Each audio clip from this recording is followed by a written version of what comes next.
Kanada ist ein tolles Land. Ich lebe total gern hier. Der Lück sind nett, die Natur haut dich und jeder, der hier wohnen darf und leben darf, kriegt eine medizinische Grundversorgung, ganz für immer sind's. Wenn du dann in ein Krankenhaus musst oder zum Doktor, dann zahlst du nix. 0. Da geht uns besser als der Nachbarn unge im Süden, ne? USA. Und dann die kulturellen Vorteile hier. Hier trifft die Menschen aus der ganzen Welt. Und alle kommen gut miteinander aus. Keine Stress. Ganz entspannt. Aber, wenn du hier zum ersten Mal hinküsst, egal ob nur zu Besuch oder zum Leben, dann gibt es natürlich ein paar Dinge, die hier ein bisschen anders sind als daheim. Ja, und 5 von diesen Dingen, da wollte ich heute mit euch drüber schwaden.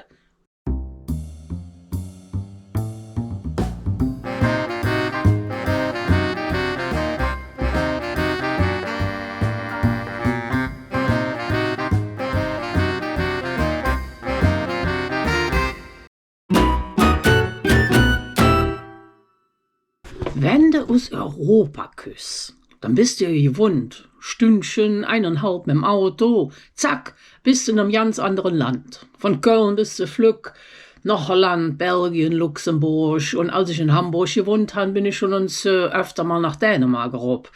Und in meiner Winzig, ja, das ist kein Ding, wenn du da mal kurz nach Prag, Budapest oder Bratislava fährst. Das ist Katzensprung, ne? Aber dann küsst du nach Kanada. Und dann merkst du, Kanada hat sehr viel Landschaft. Wenn du in Ontario 16 Stunden hoch in den Norden fährst, bist du immer noch in Ontario. Und das ist nur eine von 10 Provinzen. Ja gut, die ist jetzt groß.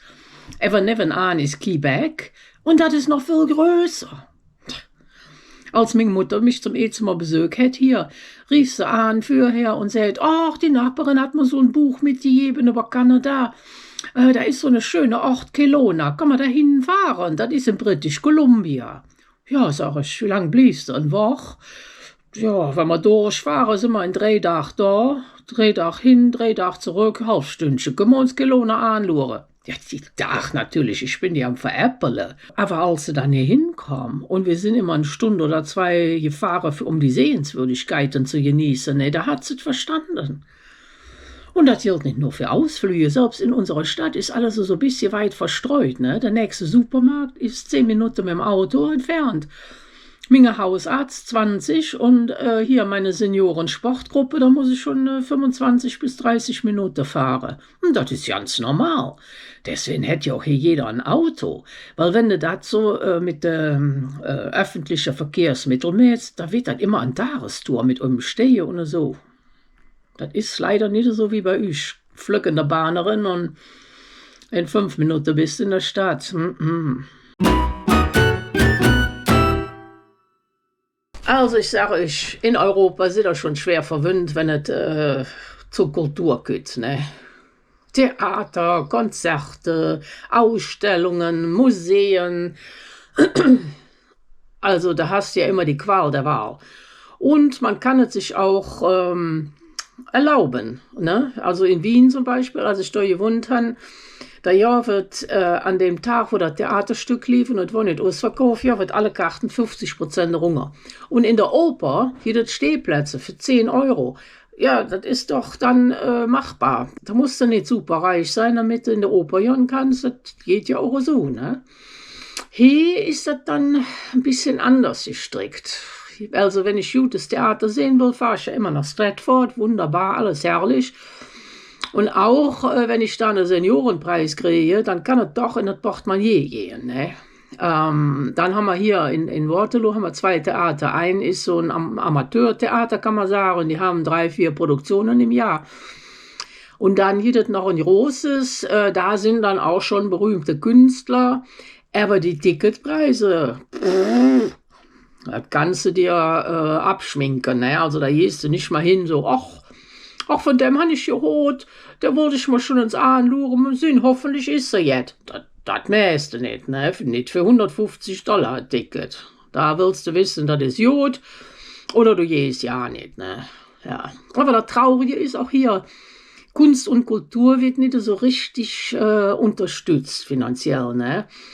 Wenn es irgendwo jetzt so sparen geht, dann fällt jetzt immer die Kunst weg. Ob das Schule sind oder Regierung, geht mit dem Rotstift dran. Na, da guckt der Künstler natürlich blöd aus der Röhre. Das ist in Europa ein bisschen freundlicher, ne? Aber es gibt auch Lichtblicke. Dafür haben wir hier so kleine, charmante Festivals, die auch meistens völlig kostenlos sind.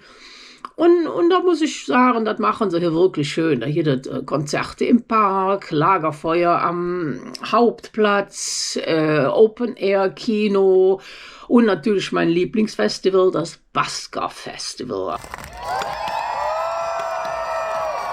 Das Straßenkünstlerfestival. Also das ist immer super, da freue ich mich auch dieses Jahr. Ist jetzt nicht so die gewaltige Auswahl, die ihr in Europa habt, aber zum Glück sitzen wir nicht ganz oben Trockene. Das ist ja auch jetzt.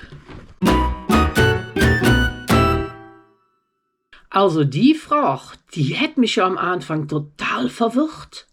Also, how are you? Wie geht dir? Ja, das fragst du doch bei uns nur, wenn du das auch wirklich wissen willst, ne? Wenn du nicht wissen willst, dann fragst du ja nicht. Ja, und wenn dann der andere ein bisschen sein Leid klagt, dann bist du auch bereit zuzuhören, weil du hast ja gefragt. Und wenn er nichts zu klagen hat, dann freut man sich zusammen, dass alles guter Dinge ist, ne? Und vielleicht erzählst du auch ein bisschen, wie dir geht, und dann hat man auf einmal ein schönes Gespräch, manchmal tiefsinnig, manchmal nicht so, aber immer mit echtem Interesse. Ja, und das ist ja anders. Hier fragt dich nämlich jeder, how are you? Ob das die Kassiererin im Supermarkt ist oder der Zahnarzthelferin oder eine fremde Person im Bus. How are you? Und das zählt man hier, weil man das zählt. Aber niemand erwartet jetzt eine richtige Antwort oder deine halbe Lebensgeschichte. Am Anfang habe ich dann natürlich nicht gewusst. Und als die Kassiererin im Supermarkt mich gefragt hat, how are you? Da dachte ich, ach, das ist aber nett. Die interessiert sich. Und ich habe ihr dann so ein bisschen erzählt. Nichts Dramatisches, nur, ach, der Tag war ein bisschen stressig. Aber jetzt freue ich mich, wenn ich heimkomme und kann mich ausruhen. Und ich hatte schon gesehen in ihrer Ohren, dass die hat irgendwie ja nicht richtig zugehört. Denn how are you ist hier nicht wirklich ein Frage. Es ist eher wie so eine Handschlag, ein Höflichkeitsfloskel. Und die richtige Antwort ist dann danke gut. Oder vielleicht, wenn man richtig mutig ist, not bad. Man könnte also sagen, dass how are you nicht wirklich wie jedes Tier übersetzt bedeutet. Ja, theoretisch schon wörterbuchmäßig, aber im echten Leben, da übersetzt man how are you besser mit hallo.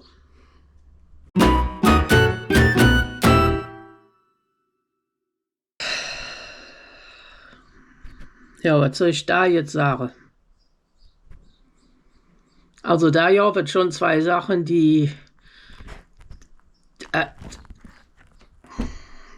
so in den Hals an sich kriegen, ne? Also das eine ist gut, ich bin nur hingegangen zum Verkehrsamt und habe meinen deutschen Führerschein abgegeben und habe dann zack direkt eine kanadische gekriegt, ganz ohne Probleme, kein Test, keine Prüfung, einfach nur ein Tausch, ja. Aber so, jetzt kommen die Sachen. Also erste Sache, Linksabbiegerspur.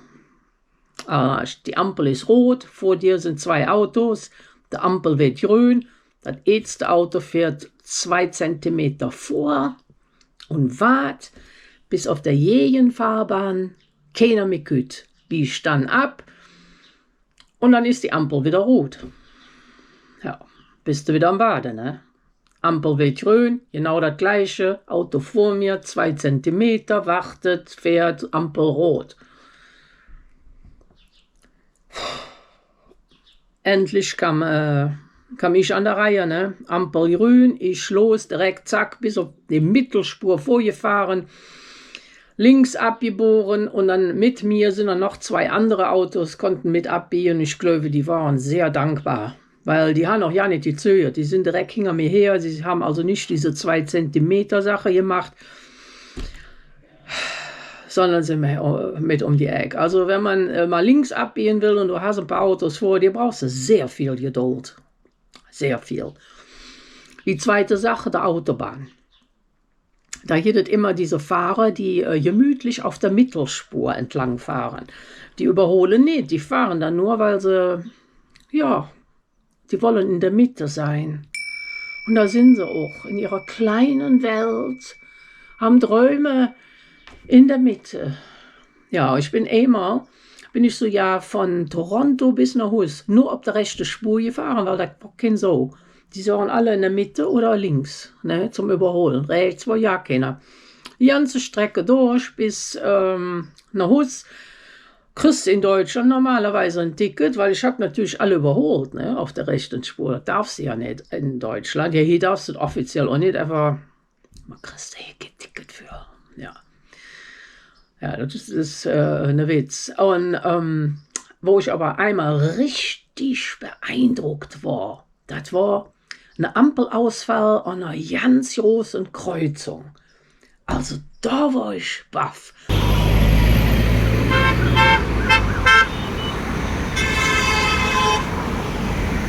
Anstatt dass alle durcheinander gefahren sind, war das alles ruhig.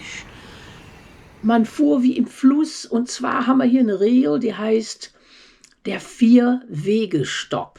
Das jeder bei euch nicht, aber hier jeder das. Und die wurde angewendet, als die Ampel ausgefallen ist. Das heißt, der zuerst an der Kreuzung steht, hat die Vorfahrt, egal ob der geradeaus fährt, links abbiegt, rechts abbiegt, der hat die Vorfahrt, und dann kommt der Nächste, der als nächstes, als erstes da war. Und das hätte gefluppt wie, also Wahnsinn. Da war ich beeindruckt. Das wäre ja bei uns ein Hubkonzert gewesen, ne? Aber hey, kein Mensch hat gehupt. Alle waren cool. Boah.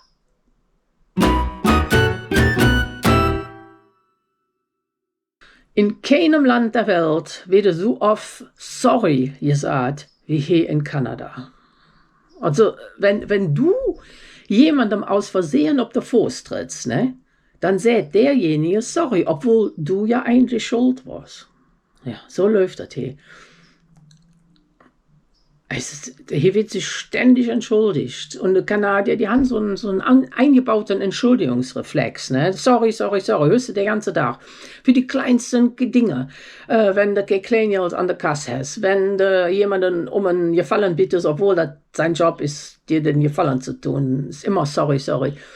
Oder wenn einer dich anspricht, sorry, ne? Ja. Also kein Missgeschick ist zu klein, und warum die alle so ein schlechtes Gewissen haben, ich weiß es nicht. Dabei sind Kanadier wirklich freundlich und hilfsbereit und überhaupt nicht auf Krawall aus. Ja, ich denke mal, es ist einfach so die Art, die Beziehungen immer harmonisch zu halten. Ne? In anderen Ländern wäre das nicht der Fall. In Köln, hör auf, wenn der einer auf den Fuß tritt, dann sagt er nicht sorry, dann sagt er, pass doch auf, du Haiopai. Ne? So jetzt kriegst du dann zu hören. Also, wenn ihr mal nach Kanada kommt, lasst euch nicht verwirren. How are you heißt einfach nur Hallöchen, und stellt euch seelisch und körperlich auf das Wort sorry ein, weil das jedes hier zu hören. Sehr, sehr oft. Wenn ihr ein Auto mietet und hier ein bisschen rumfahren wollt, seid geduldig. Ihr wisst, Linksabbieger, Autobahn. Und wenn er krank wird und in das Krankenhaus muss, dann hat er besser eine Auslandsversicherung, weil die freie medizinische Behandlung, die gilt nur für Leute, die hier auch offiziell leben. Ja, ansonsten Kanada ist entspannt, die Leute sind nett, und ich bin mir sicher, es wird euch hier gefallen, wenn er uns gut. Also, macht es gut. Bis dann. Tschö.